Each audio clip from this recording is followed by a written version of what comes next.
Olá, seja muito bem-vindo ao Sessão Terapia, sua dose diária de sanidade mental. Estamos aqui no nosso caso 17, não é isso? Muito bem. Ontem a gente teve uma correria aqui, não consegui entrar ao vivo com vocês, mas hoje estamos aqui, né, galera? Vamos lá? Beleza? Todo mundo me vendo, me ouvindo aí? Vambora? Estão acompanhando a sessão de terapia? Aliás, né? Deixa eu já falar aqui antes que eu esqueça, porque sempre eu esqueço. Dia 7, 8 e 9 de janeiro eu conto com vocês, tá? No nosso evento de lançamento do IBPC Academy, beleza? Tiago, é só para psicólogo? Não, é para todo mundo. Quero todo mundo junto comigo, dia 7, 8 e 9 de janeiro, beleza? Aqui no YouTube, tá? Quem não se inscreveu ainda, tem um link aqui na descrição do vídeo do YouTube. Se inscreva para participar do nosso grande evento de lançamento, o maior projeto que a gente já idealizou aqui na nossa empresa, no IBPC, no Instituto Brasileiro de Psicologia Clínica. Vocês não podem ficar de fora, beleza? Vocês vão se surpreender. Real, tá muito maneiro mesmo. Vamos lá então? Caso 17, caso de hoje. Depressão, transtorno bipolar e síndrome do pânico. Mãe já tentou se matar várias vezes. Então quem me escreve é uma mulher de 22 anos de idade, tá? De 1,54 m, de 60 quilos, beleza? Escolaridade, ensino médio completo e superior ainda em curso, né? Está cursando ensino superior, estudante, profissão estudante.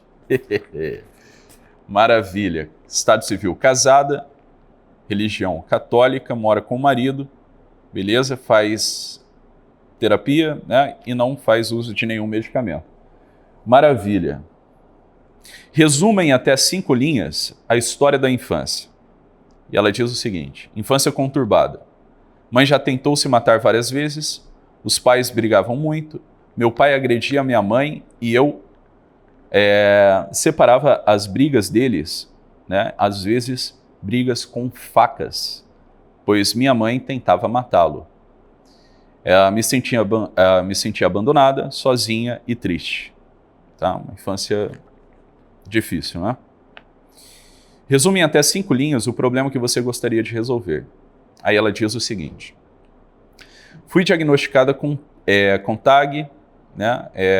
Transtorno de ansiedade generalizada, transtorno depressivo maior, tá? Depressão, transtorno bipolar de ciclagem rápida, síndrome do pânico e um possível transtorno de estresse pós-traumático. É um combo de diagnóstico, beleza?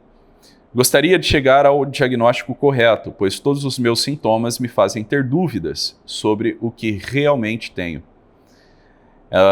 Visto que fico sempre me perguntando qual é, de fato, o meu diagnóstico correto. Minhas crises duram em torno de 3 a 4 horas, me cansam muito. Além de não conseguir reagir a estímulos quando tenho alguma crise. Beleza? Bem, tá ótimo. Deu para compreender, né? Faltou um pouquinho de detalhes sobre essas crises para a gente entender melhor o diagnóstico, né? Seria necessário, assim, detalhes, né? Para ver se esse diagnóstico é compatível ou não, né, com a realidade dos fatos. Agora, veja bem, vamos lá? Vamos tentar entender essa coisa dos transtornos mentais? Vamos? Então, ontem ou anteontem, eu falei longamente sobre transtornos mentais ali no meu Instagram, respondendo as perguntas de vocês. E é o seguinte, veja bem, se nós pegarmos o manual diagnóstico DSM, né, que é um manual estatístico de diagnóstico de transtornos mentais, ou o CID, né, que é um manual internacional de diagnósticos, se vocês lerem qualquer manual diagnóstico de transtorno mental, beleza? Você vai sair dali pelo menos com 5 diagnósticos. Com 5 diagnósticos. Então vamos entender o que é o diagnóstico. O diagnóstico é o seguinte: é um nome beleza? Um nome simbólico. Um nome simbólico. Essa é a primeira coisa. O diagnóstico é um nome simbólico que contém um conjunto de características comportamentais, tá? Com alguns critérios de duração, né? Critérios no seguinte sentido, tais e quais características, né, comportamentais, como, sei lá, tristeza, sentimento de vazio, euforia, etc., etc., tem duração de 2 semanas, né, a mais de 6 meses, e por aí vai, beleza? Então, existe um conjunto de características comportamentais, tá, para enquadrar que uma pessoa no diagnóstico de transtorno afetivo bipolar, de transtorno transtorno de estresse pós-traumático, no transtorno de humor deprimido, no transtorno de ansiedade generalizada. Tá claro?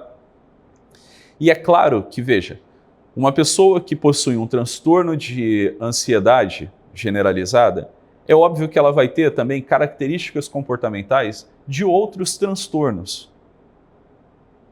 Tá certo? Então, o que são os diagnósticos, né? Os transtornos mentais são características comportamentais, ponto. Diagnóstico em saúde mental, beleza? Não são, né? Eles não são como os diagnósticos na medicina. Então, veja, se eu quebro um braço, se eu tenho uma fratura aqui no membro, tá? No braço, uma fratura exposta ou uma fratura, né, qualquer, eu vou apresentar dor, né? Eu vou ter dor, então o médico vai fazer ali o exame apalpando ali meu braço, né? Eu vou ter dor, eu não vou conseguir mexer o braço como antes eu conseguia, então eu consigo ter um diagnóstico comparativo, porque se eu pegar aqui o médico ele não está com o braço quebrado, eu estou com o braço quebrado, o médico é capaz de fazer movimentos que eu não sou capaz de fazer com o braço quebrado, beleza? E eu me recordo que eu fazia movimentos que agora, né, com essa fratura, eu não consigo mais executar. Beleza? Eu não dou conta mais de executar. Então, veja, aí a gente chega num diagnóstico diferencial. Né? A gente chega num diagnóstico diferencial. Porque você tem um modelo de funcionamento do membro que, naquele que sofreu uma fratura, já não é mais possível. Então, fica muito claro, né? Um diagnóstico comparativo, diferencial. Eu tenho aqui uma pessoa, né, sem nenhuma fratura, e eu tenho aqui uma pessoa com uma fratura. Eu tenho aqui uma pessoa que não apresenta, né, nenhum tipo de manifestação patológica orgânica, beleza? Então, veja, eu estou no meu estado normal, digamos assim, eu não tenho nenhuma doença, eu não tenho nenhum diagnóstico médico. Então, eu funciono normal, né? Acordei, etc., fiz o que eu tinha para fazer, vim para cá, estou gravando, estou falando com vocês. Não estou sentindo dor, não estou sentindo nenhum tipo de incômodo, tá ótimo. Claro? Agora, vamos imaginar, né, que eu estou aqui inteirão, tá certo?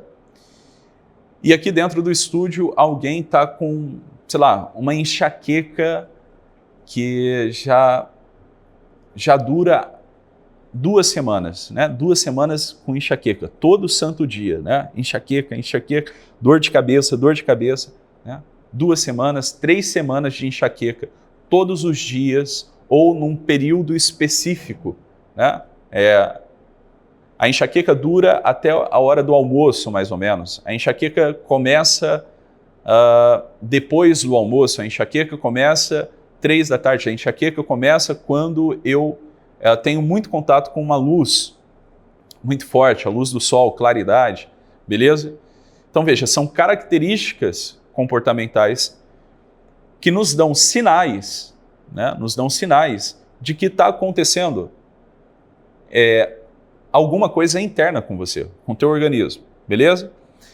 Essa enxaqueca ela pode ser provocada por alguma disfunção de vista, por exemplo, né? Então, algumas pessoas, quando não usam óculos, elas começam, né, a ter dor de cabeça pra caramba.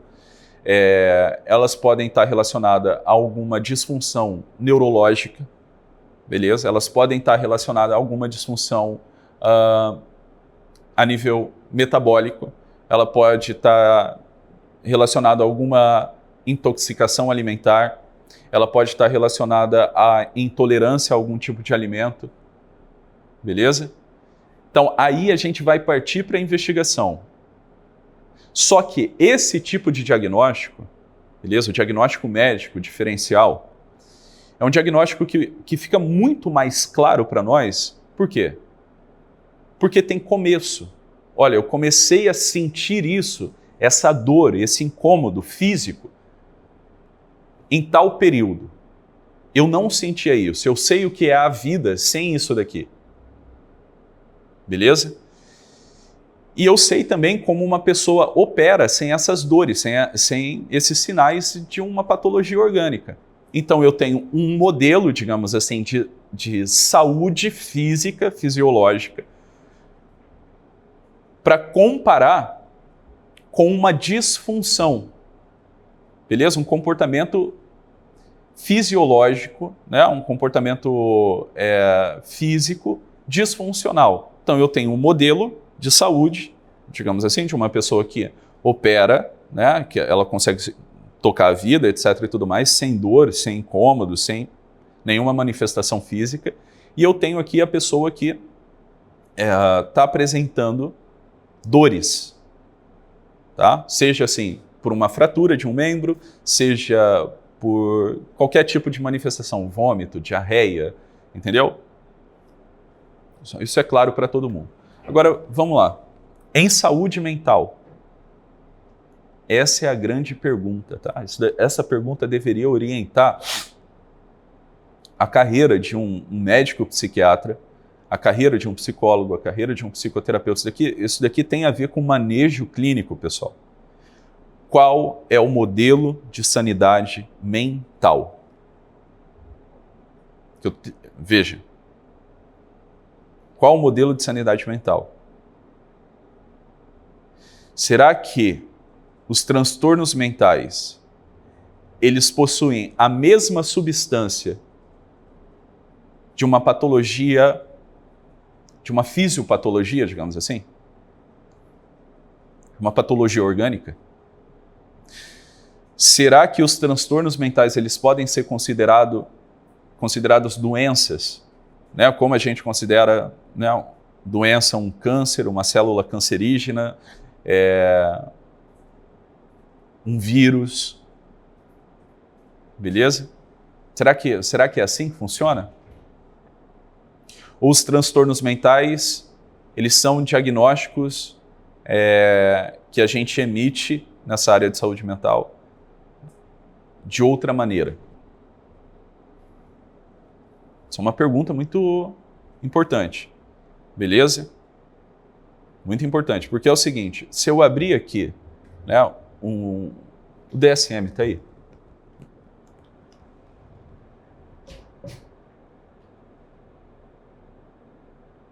Deixa eu pegar aqui o DSM.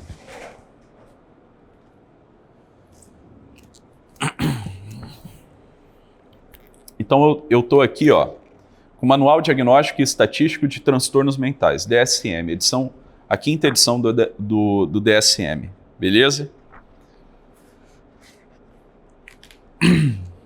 Só para vocês terem uma ideia, vamos pegar o transtorno de déficit de atenção e hiperatividade, tá? Que é um diagnóstico muito presente hoje, né? As pessoas, elas fazem uma confusão com essa coisa do diagnóstico em saúde mental. Só para vocês terem uma ideia, ó. Critérios diagnósticos do TDAH. Padrão persistente de desatenção ou hiperatividade, impulsividade, que interferem no funcionamento e no desenvolvimento, conforme caracterizado, né, pelo critério 1 e ou 2. Aí tem aqui o critério 1. 6 ou mais dos seguintes sintomas persistem por pelo menos 6 meses em um grau que é inconsciente com o nível do desenvolvimento e tem impacto negativo diretamente nas atividades sociais, acadêmicas e profissionais. Beleza? Aí diz aqui, ó, nota. Os sintomas não são apenas uma manifestação de comportamento opositor, desafio hostilidade ou dificuldade para compreender tarefas ou instruções. Para adolescentes mais velhos e adultos, né, acima dos 17 anos, pelo menos 5 sintomas são necessários para a gente conseguir enquadrar uma pessoa no transtorno de déficit de atenção e hiperatividade, que é o seguinte: A. Frequentemente não presta atenção em detalhes ou comete erros por descuido em tarefas escolares, no trabalho ou durante as atividades. Por exemplo, negligencia ou deixa passar detalhes. O trabalho é impreciso. Tá? B. Frequentemente tem dificuldade de manter a atenção em tarefas ou atividades lúdicas. Por exemplo, dificuldade de manter o foco durante as aulas, conversas ou leituras prolongadas. Isso daqui a gente já consegue impugnar uma série de coisas, beleza? A gente já consegue impugnar uma série de coisas aqui.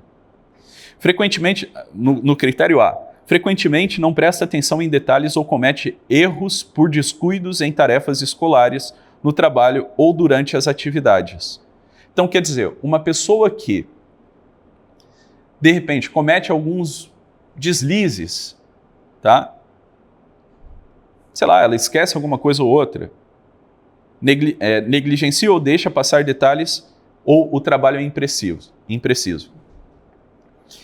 Qual é o critério de precisão no ambiente de trabalho? Aqui é que está o ponto. Qual que é o modelo? O modelo de atenção concentrada.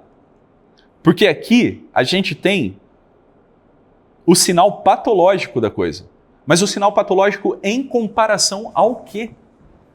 Aqui que está o negócio. Qual é o elemento de comparação? Tá entendendo? Tipo assim, aqui tem uma pessoa com déficit de atenção e hiperatividade. É um dos critérios, né? Agora, veja, qual é o modelo de atenção adequada? Aí veja, uma pessoa que não consegue concentrar a atenção em leituras prolongadas, conversas, etc. Qual é o critério de uma leitura prolongada, de uma conversa? Entende? Qual é? Aqui que está o ponto, galera. Aí a gente olha, né, um transtorno desse, e vai dizer, eu cometo alguns deslizes mesmo. Né? Igual aqui, ó, critério C, vamos lá. Frequentemente parece não escutar quando alguém lhe dirige a palavra diretamente. Parece estar com a cabeça longe, mesmo na ausência de qualquer distração óbvia. O que é uma distração óbvia? É óbvia para quem? Critério D. Frequentemente não segue instruções até o fim e não consegue terminar trabalhos escolares, tarefas ou deveres no local de trabalho. Por exemplo, começa as tarefas, mas rapidamente perde o foco e facilmente perde o rumo. Isso daqui já é um pouco mais claro, né?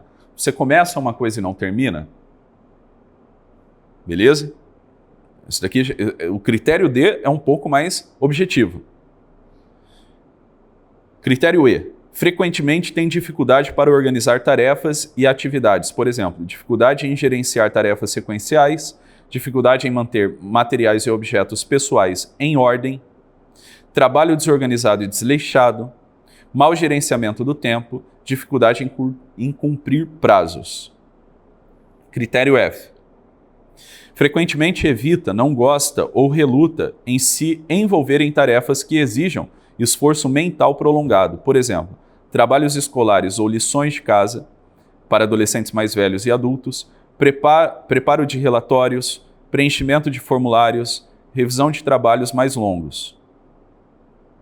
Frequentemente pede coisas necessárias para tarefas ou atividades, por exemplo, materiais escolares, lápis, livros, instrumentos, carteiras, chaves, documentos, óculos, celular. Frequentemente perde essas coisas, né? Perde coisas necessárias para as tarefas. Com frequência é facilmente distraído por estímulos externos, para adolescentes mais velhos e adultos. Pode incluir pensamentos não relacionados. Então vocês conseguem perceber que tem aqui uma série de características comportamentais, aí beleza, vamos supor, né? Você se enquadrou em todas elas. Não, eu perco coisas, eu começo uma tarefa e me distraio, não consigo terminar, né? Eu começo a lavar a louça, aí, porra, me vem uma coisa na cabeça, eu quero fazer outra coisa, e aí eu não termino de lavar a louça. Eu tô aqui escrevendo meu diário, aí, né, passou aqui o caminhão do ferro velho. E aí eu me distraio com o caminhão do ferro velho e começo a pensar, ferro velho, de onde vem um ferro, não sei o quê, minério de ferro, pá. E não termino o que eu estava escrevendo no diário ou na atividade escolar. Beleza, pode ser que você se enquadre nesses critérios e fale assim, não, realmente, né? Eu tenho transtorno de déficit de atenção e hiperatividade.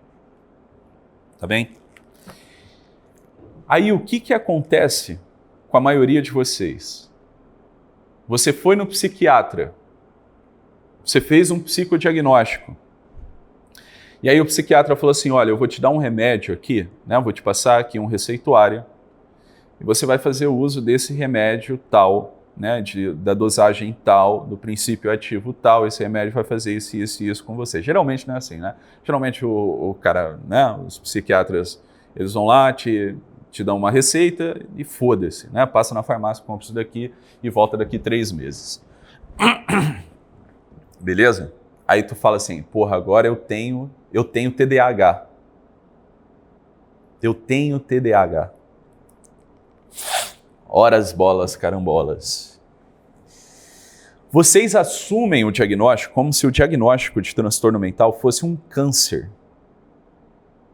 Como se você estivesse absolutamente de mãos atadas diante de um diagnóstico. Agora, vocês já pararam para pensar o seguinte?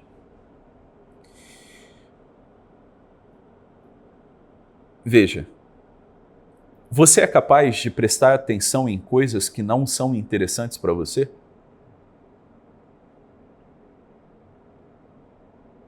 Não. A atenção, ela funciona com base no interesse. Falando aqui do TDAH.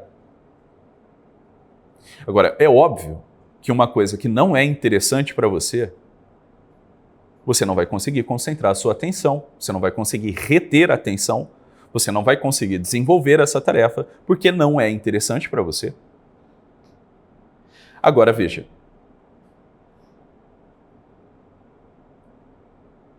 Todas as coisas que existem, elas devem ser interessantes na mesma medida para todo mundo? Então, quer dizer, eu sou um aluno de psicologia, eu adoro psicologia. Aí estou eu na sala com mais 99 alunos. Eu adoro aquilo ali, né? Eu gosto da aula, eu gosto de interagir com o professor, eu gosto de estudar, eu gosto de investigar, eu gosto de assistir vídeo, eu gosto de assistir filme relacionado, não sei o que. Eu estou dentro, né, desse mundo como aluno. E aí, vamos supor assim, 30 pessoas desses 99 estão meio cagando, entendeu? Entrar na faculdade porque tem que entrar mesmo, porque o pai exigiu, porque a mãe exigiu, porque não tinha porra nenhuma para fazer, foi fazer faculdade, porque todo mundo faz faculdade. Mas eles não têm um interesse em saber o que é a psicologia humana, eles não têm um interesse em estudar aquilo ali, eles não têm interesse em investigar aquela coisa. Aquilo ali não é interessante para eles. O que é interessante para eles? Outras coisas. Por exemplo, né, é interessante para eles arrumar uma namorada, um namorado, paquerar, entendeu? Talvez alguma coisa que o professor fale sobre relacionamento, comportamento humano, psicopatologia, ou, por exemplo, uma coisa interessante é uma coisa curiosa, só que essa coisa curiosa depende do orador, depende daquele que fala também. Então vamos supor, eu tenho um professor lá que dá uma aulinha boa, né? Ele dá uma aula boa, mas ele não é um cara interessante, entendeu? Ele não é sexy. Então ele vai dar aula e aquela aula, né? Sem, beleza, aula boa, profunda, mas não é interessante, não é sexy. Tá entendendo? Não é sensual. Sensual que eu tô falando não é sensualidade, sexualidade. Tô falando assim, não é estimulante. Ele não consegue, através da linguagem, do discurso, prender a atenção, tornar aquilo ali interessante para o aluno. É interessante para ele, mas ele fala aquela porra, né? Como se estivesse lendo um livro. Aí vamos supor, eu sou aluno e eu tenho interesse naquela porra. Então aquela aula para mim é excelente. Eu entendi tudo que o professor falou. Só que aí, A galera está interessada, por exemplo, na chopada pós-aula, na chopada do final de semestre, na confraternização do final de semestre, beleza? Um está com problema com a mãe, outro está com problema com o pai, um está com a avó doente, o outro está precisando de dinheiro, o outro foi pego, né, com a boca na botija aqui, fazendo alguma coisa errada e está sofrendo ameaça. Não sei. E aí, esse cara não é interessante. Essa aula não vai ser interessante para ele. Eles vão estar distraídos, mexendo no celular, não sei o quê, lendo outras coisas, conversando, beleza? Porque o que está no campo de interesse dessas pessoas não é a psicologia, não é aquela porra daquela aula. Ponto. Beleza? As pessoas são diferentes. Aqui que está o negócio. Elas possuem motivações diferentes. Aí veja bem. Esse interesse ele pode ser despertado pelo orador. Então veja, eu quero que vocês prestem atenção em mim aqui, não é? Eu quero que vocês prestem atenção em mim. Se eu abro essa live aqui e começo a ler, ou o meu tom de voz, né? Ele é um tom de voz contínuo, sem variação, né? Então eu fico aqui, né? Aí eu pego a parada aqui para ler. Resume em 5 linhas a sua infância. Conturbada. Mãe já tentou se matar várias vezes. Pais brigavam muito. Meu pai agredia minha mãe e eu separava a briga deles às vezes com facas, pois minha mãe tentava matá-lo. Me sentia abandonada, sozinha e triste. Fui diagnosticada com TAG, transtorno de depressão maior, transtorno bipolar de ciclagem rápida, síndrome do pânico e um possível transtorno de estresse pós-traumático. Vocês conseguem entender? Se eu começo a ler ou se eu começo a falar dessa maneira com vocês, fudeu, pô. Vocês não vão ficar 10 segundos aqui no vídeo. Dá para compreender? Para eu conseguir prender a sua atenção aqui, eu preciso ter modulação vocal, né? De tom de voz, variação de tom de voz. Eu preciso gesticular, eu preciso falar com você de uma forma mais pessoal, né? Eu preciso apelar para algumas hipérboles, alguns exemplos hiperbólicos, porque senão tu não prende a tua atençãozinha. Porque você está acostumado com esse mundo sexy. É sensual, eu consigo mexer na sua sensibilidade aqui. Então, claro, um bom professor, beleza? Um bom mestre, um bom professor, ele vai conseguir reter a atenção da plateia, ele vai conseguir fazer uma pessoa ter atenção. Eu já atendi uma pessoa diagnosticada mesmo, tá? Fez psicodiagnóstico, criterioso, tá? Criterioso, um psicodiagnóstico criterioso. Deu lá, né, 1 grau de TDAH, de transtorno de déficit de atenção. Só que durante a sessão, esse paciente, ele prestava atenção em tudo. Ele não conseguia desviar o foco da atenção no raciocínio que nós estávamos. Beleza? Vez ou outra, quando ele assistia uma aula minha, né, ele entrava nesse mundo da aula. Ele estava presente e ele conseguia prestar atenção. Por quê? Porque aquilo estava no campo de interesse dele, beleza? E porque o professor conseguia chamar a atenção do aluno. O terapeuta conseguia reter a atenção do paciente. Agora, por que nas atividades profissionais desse paciente, ele não conseguia desenvolver muito bem? Porque ele não tinha um pingo de interesse naquela porra. Ele não associava o interesse que ele tinha de vida, né, com um trabalho. Agora, a partir do momento que na terapia a gente começou, né, a associar o trabalho, né, dele, a gente fez o seguinte caminho. Eu peguei ali uma coisa que era interessante para ele, que fazia parte do mundo dele, e associei o trabalho, atividade de trabalho, né, ele ir para o trabalho, fazer alguma coisa que era interessante para ele no trabalho. E aí ele começou a fazer coisas que eram interessantes para ele no trabalho. Mudou de cargo, não sei o quê, tarará. Mas ele começou a trabalhar, ele começou a produzir. Eu adicionei isso à lista. Tá claro? Ele começou a produzir. Aqui que está a diferença. Então veja, a sua atenção ela vai funcionar do melhor modo possível para as coisas que você tem interesse. Ninguém lê um livro que não é interessante, porra. Se, por exemplo, eu tenho que ler um livro, eu tenho que ler, eu estou obrigado a ler um livro, eu estou obrigado a trabalhar com uma coisa que não é interessante para mim, eu estou obrigado a fazer coisas que não são interessantes para mim, e eu não faço nada que é interessante para mim, eu vou fazer tudo mal, porra. Eu vou fazer tudo com desinteresse, com desatenção. É assim que acontece. A mesma coisa acontece com uma pessoa que está atendendo. Se eu coloco um paciente para você atender e aquele problema que ele está trazendo para você, vamos pensar aqui, no caso de um profissional de saúde mental, um psicoterapeuta, psicólogo ou psiquiatra. Chega um paciente no consultório que a demanda dele não é interessante para você, você não tem interesse em investigar o que está acontecendo com o teu paciente. Você não tem interesse em ouvir o teu paciente. O que vai acontecer contigo? O paciente vai começar a relatar a história dele, ele vai começar a relatar o caso dele e você vai se perder. O que você está falando mesmo? Ah, desculpa, eu me perdi aqui. Mas aí confunde, entendeu? Pai com marido, mãe com não sei o quê. Aí o paciente está lá e você, porra, não entendeu nada. Sacou? Tá claro? Então é assim que funciona, né? Assim que funcionam os diagnósticos. Os diagnósticos eles funcionam com base num padrão. Só que esse padrão ninguém sabe o que é. O que é esse padrão de sanidade mental? Eu garanto para você, 99,9% dos profissionais de saúde mental, eles não sabem o que é a normalidade humana.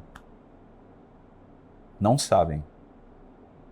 E aí eles atendem uma pessoa que chega com diagnóstico, por exemplo, como você me escreveu aqui, né? Uma salada de diagnóstico. Transtorno de ansiedade generalizada, transtorno de depressão maior, transtorno bipolar de ciclagem rápida, transtorno, síndrome do pânico e um possível transtorno de estresse pós-traumático. Então, na tua cabeça, esses nomes aqui, essas coisas, produzem um efeito como se você estivesse com câncer. Eu tenho isso. Isso não está sob meu controle. Aí é que você se engana, porra. Aí é que você se engana. Ah, não consigo prestar atenção nas coisas porque eu tenho déficit de atenção. Não, você não consegue prestar atenção nas coisas porque as coisas não são interessantes para você, porra. Dá para entender? Porque imagina, você não consegue prestar atenção em nada. Em nada. Você imagina a vida de uma pessoa que não consegue prestar atenção em absolutamente nada. É possível isso?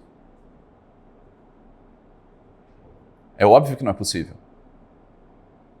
A gente vai ter que entender em quais momentos, quais situações essa pessoa ela consegue reter a atenção por mais tempo. E por quê? Por quê? O que leva ela a reter a atenção mais tempo? O interesse.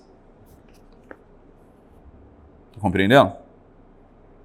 Agora, é claro que uma criança de 5 anos, 10 anos, tu bota ela na escola, ela vai cagar pra professora, porra. A professora tá falando de coisas que ela nunca viu e nem ouviu. Às vezes é uma péssima professora. O que é mais interessante para uma criança de 10 anos, 12 anos? Conversar com o coleguinha do lado, ver a revistinha ali, colar adesivo, não sei o quê, ou ficar ouvindo a merda de um professor adulto, que não é nem um pouco sexy para ela, entendeu? É óbvio que é conversar com o colega que está do lado, fazer bagunça, testar a força dele no mundo. É óbvio, porra. Aí vai levar esse moleque na psicóloga, num psiquiatra, tem TDAH. Porra, vocês são malucos, cara. Aí o psicólogo, o psiquiatra não vai investigar, porra. Não vai investigar por quê? Porque não tem noção da etiologia dos transtornos mentais de manejo clínico. Uma coisa que uma matéria, uma disciplina que eu tô dando aqui dentro do IBPC Academy. Beleza? Etiologia dos transtornos mentais e manejo clínico de cada diagnóstico, explicando o que é cada diagnóstico e como que maneja isso dentro do consultório. Então veja bem, aí você me apresenta essa chuva de diagnóstico. Você já parou para pensar no diagnóstico? Ou, se não no diagnóstico, nessas manifestações que você, de repente tem? Vamos lá, transtorno de ansiedade generalizada. O que é ansiedade? Ansiedade é uma manifestação pro medo.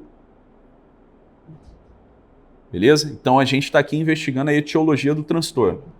Quando que eu fico ansioso? Quando eu tenho medo. O que é ansiedade? Ansiedade é uma apreensão que me leva a ter medo da possibilidade de um sofrimento futuro. Não está acontecendo nada, né? E a minha imaginação vai lá na frente, foca num possível sofrimento que eu tenho e eu começo a manifestar um medo. Eu não quero passar por determinadas coisas na minha vida. Tá bem? Aqui é que está o ponto. E o medo? O medo é manifestação do quê? O medo é manifestação da ignorância. Eu não conheço, eu não tenho domínio sobre determinadas coisas, e se eu passar por essa determinada coisa aqui, essa coisa vai me engolir, eu não vou saber o que fazer diante disso. Então só me resta chorar, só me resta espernear, só me resta me revoltar contra essa coisa possível que pode acontecer comigo. Então, vamos lá, estamos chegando aqui num ponto, né? Transtorno mental tem a ver com uma coisa chamada inteligência, desenvolvimento intelectual, conhecimento. Tá claro? Transtorno mental, ansiedade, depressão, beleza? Esse transtorno de humor, ansiedade, depressão, bipolaridade, transtorno do estresse pós-traumático, tem a ver com uma coisa chamada níveis de abstração intelectual. Você conhece o mundo, as coisas, ou não conhece? Você sabe como as coisas funcionam ou não sabe? Não sabe. Aí o que acontece? Você acha que sabe. Quando você acha que sabe, quando você confunde o acho com tenho certeza, beleza? Vamos supor o seguinte: Tiago, eu acho que eu sei. Isso é uma afirmação. Quando você diz, Tiago, eu tenho certeza que eu sei, isso é outra afirmação. Beleza? É outra afirmação. Uma coisa é um terapeuta, um psiquiatra, um psicólogo chegar para mim e falar assim, Tiago, eu acho que eu sei tratar depressão, eu acho que eu sei tratar bipolaridade, eu acho que eu sei tratar transtorno obsessivo compulsivo. Outra coisa é um profissional chegar para mim e falar assim, Tiago, eu sei tratar um paciente com bipolaridade, eu sei tratar um paciente, né, que tem aqui uma depressão, eu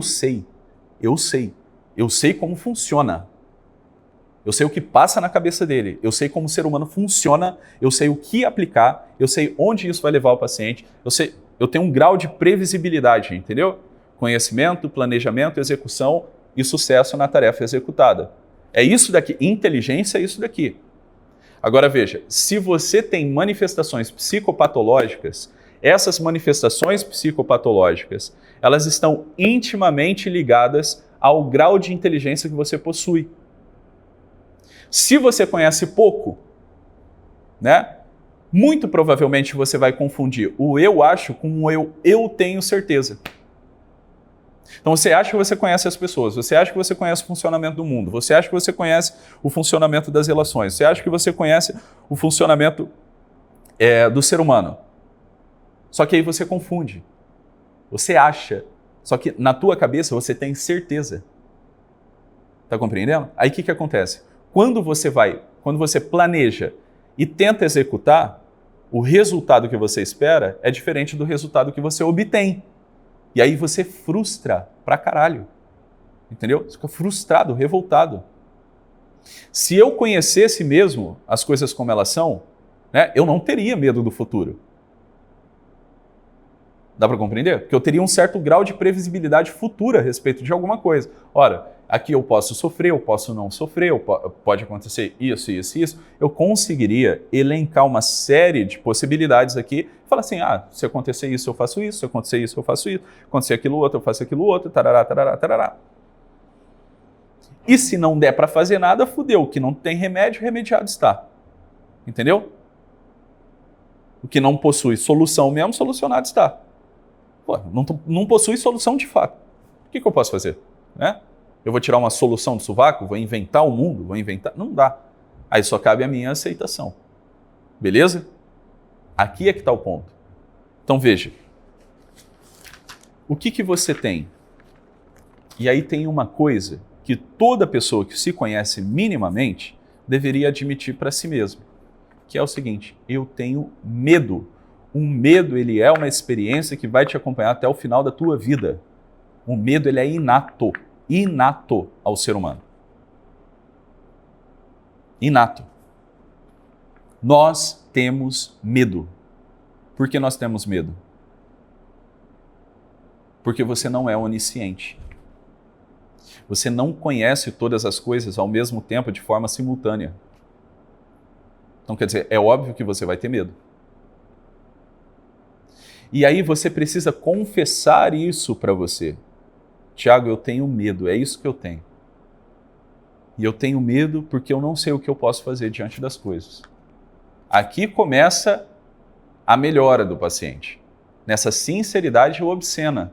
Ele olha para dentro dele mesmo e ele admite aquilo que é verdade, aquilo que é a verdade a respeito dele. Eu tenho medo. Eu não sei porque isso aconteceu comigo na minha infância. Isso é muito triste.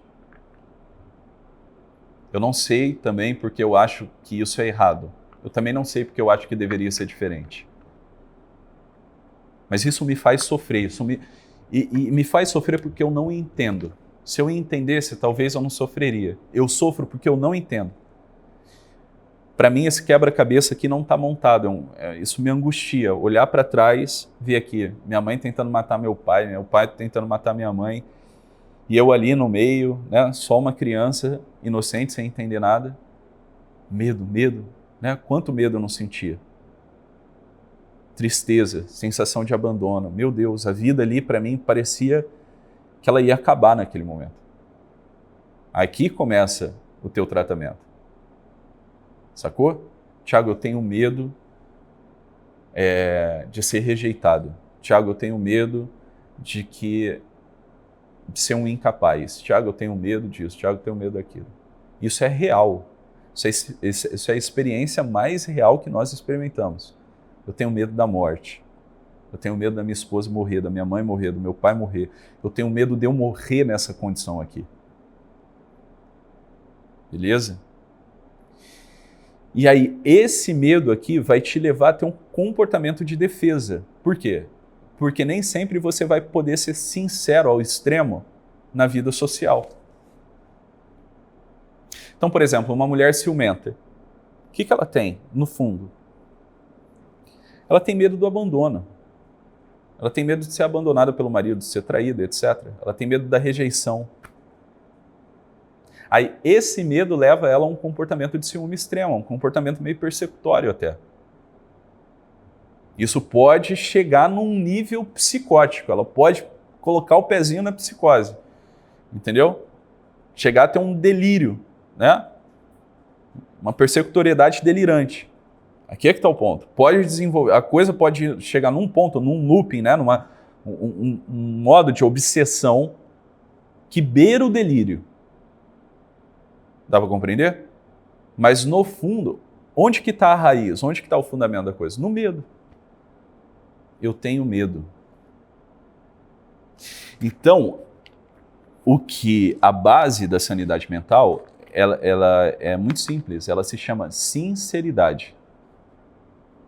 Então, por exemplo, você não sabe o que é uma depressão, você não sabe o que é um transtorno de ansiedade, você sabe o que é sentir isso, mas você não sabe o que isso significa na realidade.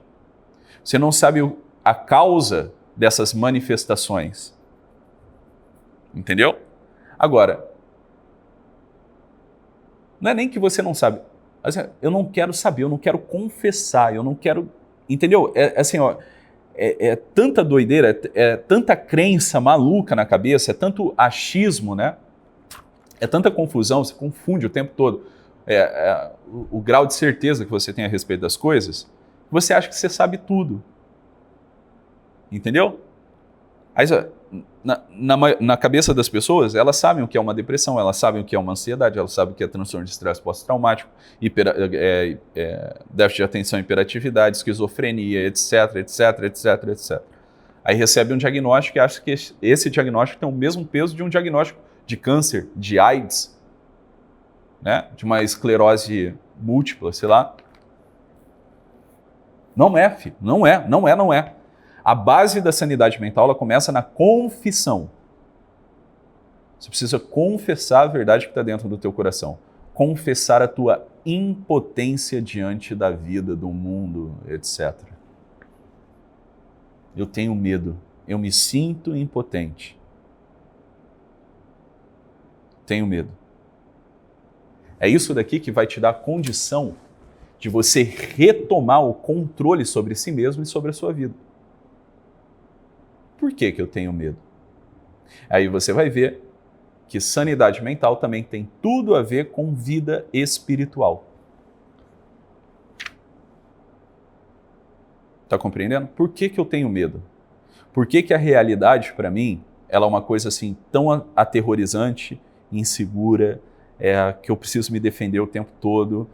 De onde que eu tirei que eu não posso sofrer? Por que que o mundo parece tão hostil para mim? Por que que eu tenho tanto medo das pessoas? Por que que eu me sinto afetado por tudo? Por que que não... Entendeu? Aí tem tudo a ver com a vida espiritual. O que é o mundo? Tem tudo a ver com a religião. O que é o mundo? O que é Deus? O que é a realidade? Tá compreendendo? É assim que você vai melhorando, porra. Só que você só consegue melhorar de fato quando tem alguém para te ensinar as coisas. Então, sanidade mental também tem tudo a ver com educação. Não é educação escolar, tem tudo a ver com a educação na realidade, o que as coisas são. E é isso daqui que eu vou ensinar para vocês no IBPC Academy.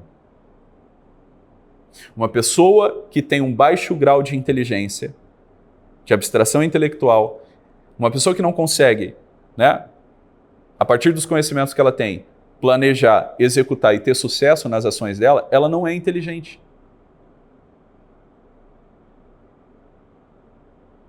Ela não é inteligente. A tua cabeça foi feita para existir, né, entre a tua cabeça e a realidade, uma compatibilidade. Agora, se dentro da tua cabeça existe uma coisa e na realidade existe outra, né? Tu tá trocando gato por lebre, é porque tu precisa reformular alguma coisinha aqui dentro da tua cachola. E quem faz isso? Um bom professor ou, num momento de crise, o terapeuta. Entendeu? É assim que funciona. A terapia, ela é consequentemente pedagógica. E a educação, ela é, né, o efeito colateral da educação é terapêutico. O efeito colateral da terapia é pedagógico. Né? Você acaba aprendendo uma série de coisas. E o efeito colateral da educação é ela ser terapêutica para você. Agora, se tudo aquilo que você sabe e conhece não te ajuda a ser uma pessoa melhor, né, a ter sucesso nos teus empreendimentos, é óbvio que você corre um sério risco de desenvolver algum tipo de comportamento patológico. Dá para compreender? Então, o meu conselho para você é... Vamos dar um nome aqui para um nome fictício. Vamos chamar essa de Daniela. Beleza? Vamos chamar ela de Daniela. Meu conselho para você, Daniela, é o seguinte. Começa a dizer para você mesmo o que você sente realmente. Eu sinto medo disso. Eu sinto medo daquilo. Pega um bloquinho de notas, um diário, né? Só teu, que ninguém vai ver, ninguém vai ter acesso. E aí você vai anotando essas coisas. Eu tenho medo disso daqui, eu tenho medo disso daqui, eu me revolto contra tal e tal coisa, eu não entendo por que tal e tal coisa aconteceu comigo, tarará, tarará. Aí você vai voltando naquilo e falando assim, eu tenho medo por quê? O que me faz ter medo disso?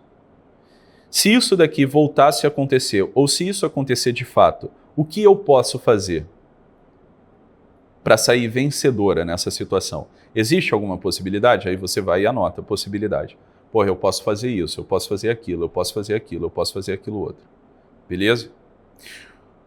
O que eu posso fazer para me sentir mais segura? O que eu gostaria de saber? O que eu gostaria de ser? Quem eu gostaria de parecer? Entendeu? E aí você vai anotar tudo isso e você vai começar a colocar exercícios práticos para alcançar essas metas. Tá certo? Então, eu gostaria de parecer uma pessoa mais bonita, mais agradável, mais simpática, etc, etc. E aí, o que eu posso fazer para parecer uma pessoa mais simpática? Aí você vai começar a fazer isso todo santo dia. O que eu poderia fazer para parecer uma pessoa mais inteligente ou ser uma pessoa mais inteligente? Eu preciso estar perto de uma pessoa inteligente. Quem é uma pessoa inteligente? O fulano de tal, então vou entrar no curso dele. Então vou acompanhar a produção intelectual dele. Então eu vou ler tudo que ele escrever. Vou acompanhar de perto. Né? É assim que funciona. Então faz um diário e começa a anotar com sinceridade. Né? Com sinceridade mesmo. O que você sente, o que você quer, o que você gostaria. Beleza? Isso daqui estou te dando aqui a chave de uma autoterapia para você. Começa a fazer isso, daqui a pouquinho, daqui a uns 3, 5 anos, 10 anos, você vai conseguir fazer isso sem precisar de diário. A coisa vai estar na tua cabeça. Você treinou a sua inteligência, né, para a aplicação prática de tudo aquilo que você sabe. É assim que funciona. Beleza? Até o próximo caso.